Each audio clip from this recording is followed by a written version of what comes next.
WhatsApp everyone, कैसे हो आप सब। So I hope you all are fine. तो हम लोग अपने एवरेजेस चैप्टर पे थे एंड उसके LOD1 के क्वेश्चंस हम लोग कर रहे थे। सो टिल नाउ 75 तक ऑलरेडी हम कर चुके हैं। अब हम स्टार्ट कर रहे हैं from question number 76। So without any further ado, let's continue. Find the average of 4 numbers and these are the 4 numbers. तो ये इतना आसान क्यों दे रखा है क्वेश्चन? वेल, ये इसलिए दे रखा है कि जो बच्चा होल फ्रैक्शन से कंफर्टेबल नहीं है वो कंफर्टेबल होता है ऐसे नंबर्स को एवरेज करने में। ठीक है, सो हम लिख लेते हैं कौन कौन से नंबर्स हैं। 2 whole 3/4, 4 whole 4/5, 5 whole 1/5 and 3 whole 3/4। ठीक है, तो अब इसे फ्रैक्शन फॉर्म में कैसे लिखेंगे? 4 टाइम्स 2 + 3 है ना, यहाँ हम मल्टीप्लाई करते हैं एंड देन प्लस करते हैं।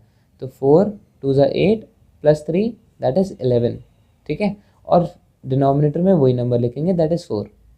ठीक है, सेकेंड नंबर हमारा हो गया डिनोमिनेटर में 5, then 5 times 4 is 20 + 4 24। Then denominator में 5 5 5 ज़ा 25 एंड +1 26। देन 4 3 ज़ा 12 + 3 दैट इज़ 15। ठीक है, तो इन चारों नंबर्स का हमें एवरेज निकालना है। तो एवरेज के लिए पहले हम सम निकालेंगे, यहीं पे सम कर लेते हैं। चलो, तो सम आ गया हमारा, LCM आ जाएगा 20। सो 4 टाइम्स 5, सो 5 11 ज़ा 55 प्लस 5 टाइम्स 4 तो 24 × 4 दैट इज़ 96 प्लस 5 4 ज़ा सो 26 × 4 दैट इज़ 104 प्लस 4 टाइम्स 5 तो 15 5 ज़ा 75। इन सब का एडिशन करें तो कितना आएगा? 75 + 55 दैट इज़ 130, 130 234 240 एंड 330। ठीक है, 330/20। तो ये आ रहा है हमारा सम। एंड एवरेज का फॉर्मूला होता है सम अपॉन नंबर ऑफ नंबर्स। ठीक है, सो सम तो आ गया हमारा 330/20 और नंबर कितने हैं? 1 2 3 4, 4 नंबर्स हैं। तो अब ऐसे होता है 330/20/4 ऐसे जब लिखा हो तो हम 330 न्यूमरेटर तो एज इट इज़ लिखेंगे, इसका डिनोमिनेटर नीचे शिफ्ट हो जाएगा तो 4 × 20। ठीक है, सो 0 से 0 कैंसिल, ये आ जाएगा 33/8 विच इज़, अभी देखते हैं, हाँ डेसिमल में दे रखा है तो इसी को करते हैं डेसिमल में। 8 4 ज़ा 32, 10 आ जाएगा, 8 1 ज़ा 8 20, 8 2 ज़ा 16 and 5। So 4.125 option number A is our answer. Now question number 77. The average salary per head of all the workers in the company is 9,000 rupees. The average salary of 15 officers is 5,000 rupees. And the average salary per head of the rest is 10,000 rupees. Find the total number of workers in the company. ठीक है, अब question को समझते हैं। तो मुझे average salary बता रखी है पर head of all the workers. ठीक है, जितने भी कंपनी में वर्कर्स हैं उन सब की एवरेज सैलरी इज़ 9,000 रुपीज़। ठीक है, तो यहाँ पे मैं ऑल वर्कर्स का डेटा मेंशन करता हूँ। ठीक है, तो सम तो हो गया मेरे पास, सॉरी सम नहीं, एवरेज। एवरेज मुझे दे रखा है दैट इज़ 9,000 रुपीज़। अब कितने वर्कर्स हैं ये मुझे गिवन नहीं है, कोई बात नहीं, आगे देखते हैं। The average salary of 15 officers is 5,000 rupees. अब इनमें से, इन ऑल वर्कर्स में से जो 15 ऑफिसर्स हैं उनकी सैलरी मुझे मेंशन है दैट इज़ 5,000 रुपये। ठीक है, सो n = 15 क्योंकि नंबर ऑफ ऑफिसर्स जो हैं वो 15 है एंड मीन जो है वो कितना है, वो है 5,000। ठीक है, तो अगर मैं सम निकालूं इन सभी ऑफिसर्स की सैलरी का तो कितना आ जाएगा? सम का फॉर्मूला होता है मीन इंटू एन, तो 15 5 ज़ा 75,000। सो सारे ऑफिसर्स की, 15 के 15 ऑफिसर्स की सैलरी का सम आया है 75,000 रुपये। ऑलराइट, अब ये तो हो गए ऑफिसर्स की बात। अब एवरेज सैलरी पर हेड ऑफ द रेस्ट, अब रेस्ट ऑफ द वर्कर्स की एवरेज सैलरी है 10,000। ठीक है, अब ये रेस्ट ऑफ द वर्कर्स कितने हैं मुझे ये भी नहीं पता।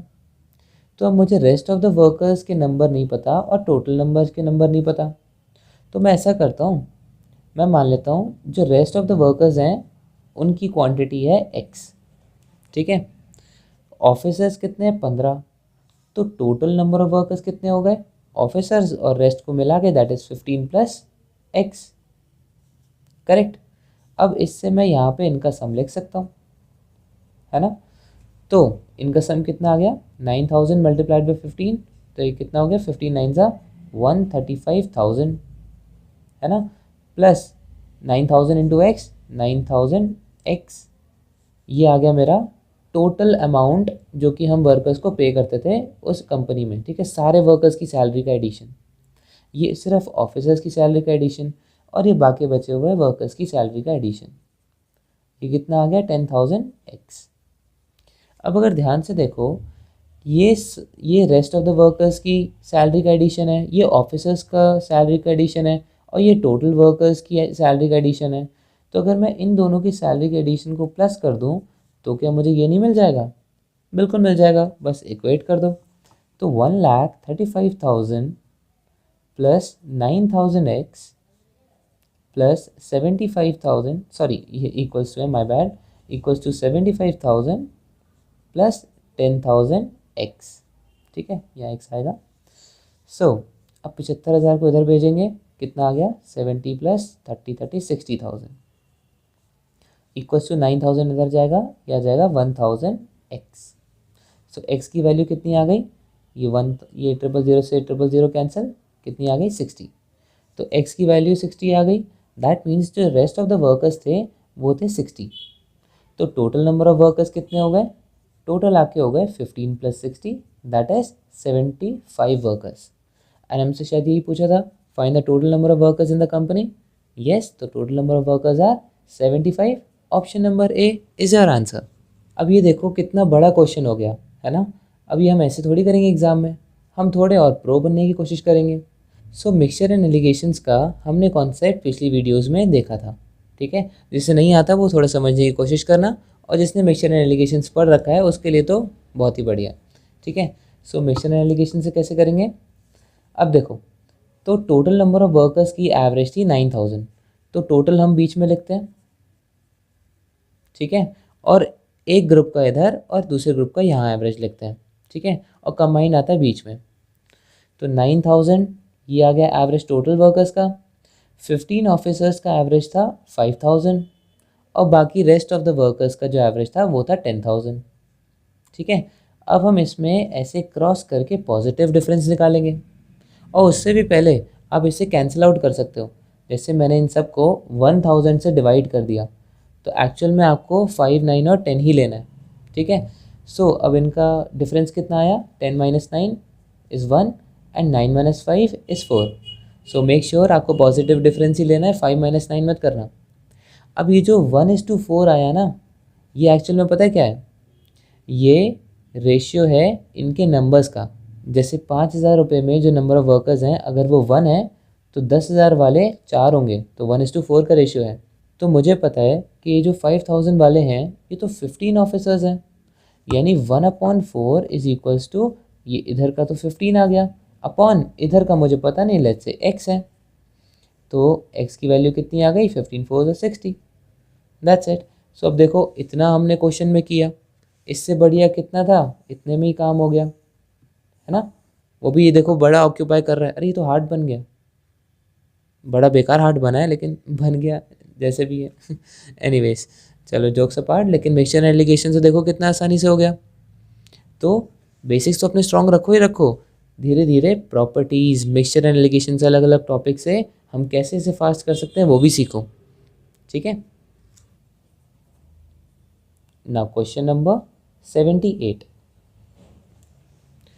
The average age of 10 men is increased by 3 years when one of them, whose age is 54 years, is replaced by a woman. What is the age of the woman? तो जब भी हम एवरेजेस का क्वेश्चन देखते हैं ना, या arithmetic का कोई भी क्वेश्चन देखते हैं, उसे डिस्क्राइब करने की कोशिश करो। ठीक है, तो एवरेज एज ऑफ 10 मैन हमें दे रखी है, दे नहीं रखी, ये बोला है 3 साल से बड़ी है। ठीक है, तो जैसे ही लिखा है एवरेज एज ऑफ 10 मैन, तुरंत हम लिखेंगे n की वैल्यू 10 है, क्योंकि नंबर ऑफ मैन इज 10, और उनका एवरेज के बारे में डिस्कशन हुआ है। ठीक है, तो अब जो ये एवरेज है ये 3 साल से बढ़ जाता है, और ऐसा कब होता है, when one of them whose age is 54 years is replace by a women. ठीक है, तो इनमें से एक व्यक्ति जो है, एक मैन जो है वो रिप्लेस हो जाता है, उसकी जगह एक वुमेन आ जाती है। तो फिर जो एवरेज होता है उस ग्रुप का वो 3 से कम हो जाता है। तो लेट्स से जो एवरेज पहले था वो था x, क्योंकि हमें गिवन नहीं है, मैंने एज्यूम कर लिया। अब ये है इनिशियल सिचुएशन। अब न्यू सिचुएशन क्या होती है? न्यू सिचुएशन में क्या होता है कि एक जो मैन है वो रिप्लेस हो जाता है। रिप्लेसमेंट का मतलब एक छोड़ के चला गया और फिर एक वुमेन आ गई। तो नंबर ऑफ़ पीपल में तो कोई चेंज नहीं हुआ, एंड पहले भी 10 था, अब भी नंबर ऑफ़ मेंबर्स 10 ही है। बस इसमें 10 मेन थे, इसमें 9 मेन प्लस 1 वुमेन हो गई। करेक्ट। अब एवरेज में कितना चेंज हुआ? एवरेज कह रहा है इंक्रीज बाय 3, तो पहले x था, अब x प्लस 3 हो गया। करेक्ट। अब हम चलते हैं सम की तरफ। ठीक है, जब भी हमें कुछ भी समझ में नहीं आता तो हम सम की तरफ जाते हैं। तो अगर इन 10 आदमियों की एवरेज एज x है, तो अगर मैं इनकी एज का सम कर दूं तो वो कितना आएगा? सम का फॉर्मूला होता है mean into n, so 10 into x that is 10x। ठीक है, और नए सिनेरियो में जो सम है वो कितना हो जाएगा? 10x plus 3 10 30।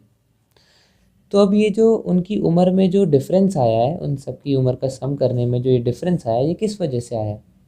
भाई इस सम में से एक 54 ईयर्स का मैन चला गया। ठीक है, तो टोटल सम में से क्या होगा? -54 हो जाएगा। करेक्ट। प्लस एक वुमेन की एज और एंटर हुई है, तो ये सम इधर से इधर हो गया, है ना। तो अब चाहे ऐसे लिख लो 10x minus 54 plus W equals to 10x plus 30। ऐसे लिखेंगे तो खामखा हम अपना टाइम ही बढ़ा रहे हैं। तो इसकी जगह ध्यान से देखो, पहले 10x था, फिर 10x प्लस 30 हो गया, तो मतलब 30 से बढ़ गया।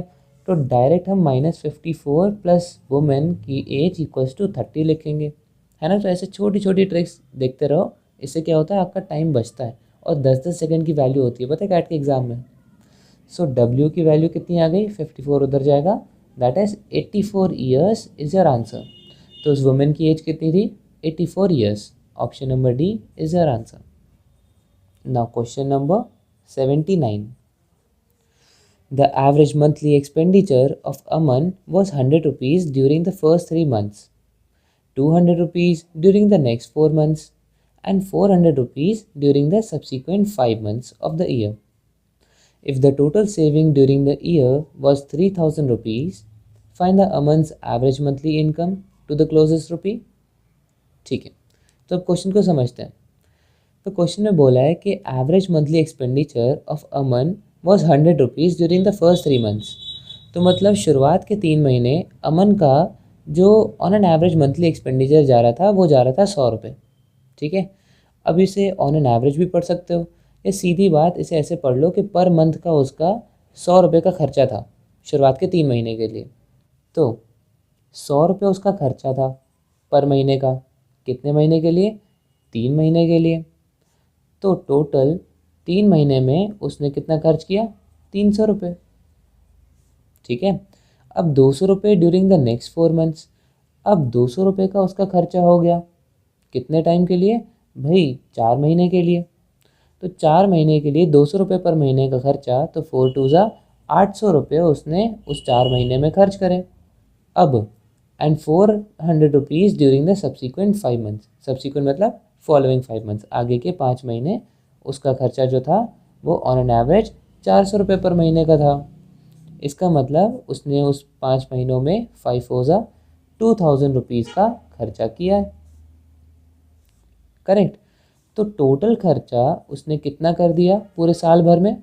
साल ही हो गया भाई, 5 महीने, 4 महीने और 3 महीने, तो 5 और 4 9, 9 और 3 12, 12 महीने एक साल हो गए। तो टोटल एक साल में 12 महीनों में उसने कितना खर्चा किया? 2000 प्लस 800 2800 प्लस 300 दैट इज़ 3100। ठीक है, अब 3100 उसने 12 महीने तक खर्च किया, तो एवरेज मंथली कितना हुआ यही हमसे पूछा है। Find a month's average monthly income to the closest rupee. तो ये एवरेज हुआ, एवरेज का हमारा फॉर्मूला होता है सम अपॉन, सॉरी माय बैड, मेरे से गलती हो गई, एंड ये आप भी ध्यान रखना है, आपसे भी हो सकती है, ध्यान से पढ़ो। ये एक्सपेंडिचर गिवन है, ठीक है, मैंने भी क्वेश्चन में ध्यान नहीं दिया, माय बैड। तो ये एक्सपेंडिचर हमें गिवन था, ठीक है, उसने इतना इतना खर्च किया। अब आगे क्वेश्चन बोल रहा है if the total saving during the year was 3000 rupees, तो 3000 की उसकी सेविंग थी, तो उसकी मंथली इनकम का मुझे एवरेज निकालना है। ये तो मैंने एक्सपेंस का ही निकाल दिया था, ठीक है, सो इसमें ध्यान रखना। तो मुझे ये तो पता चल गया कि पूरे साल भर में उसने 3100 रुपये का खर्चा किया है एक्सपेंडिचर, और ये भी पता है कि पूरे साल भर में उसने 3000 रुपये की क्या करी है, सेविंग करी है। और हमें पता है जी सेविंग क्या होती है, इनकम क्या होती है, सेविंग प्लस एक्सपेंडिचर, है ना। भाई जितना आपने बचाया और जितना आपने खर्च करा वही तो आपकी सैलरी होती है, वही आपकी इनकम होती है। तो आपकी इनकम कितनी हो गई साल भर की, इनकम हो गई 6100 रुपये, ठीक है। तो ये हो गई आपकी इनकम। अब ये हो गई सालाना इनकम पर एनम।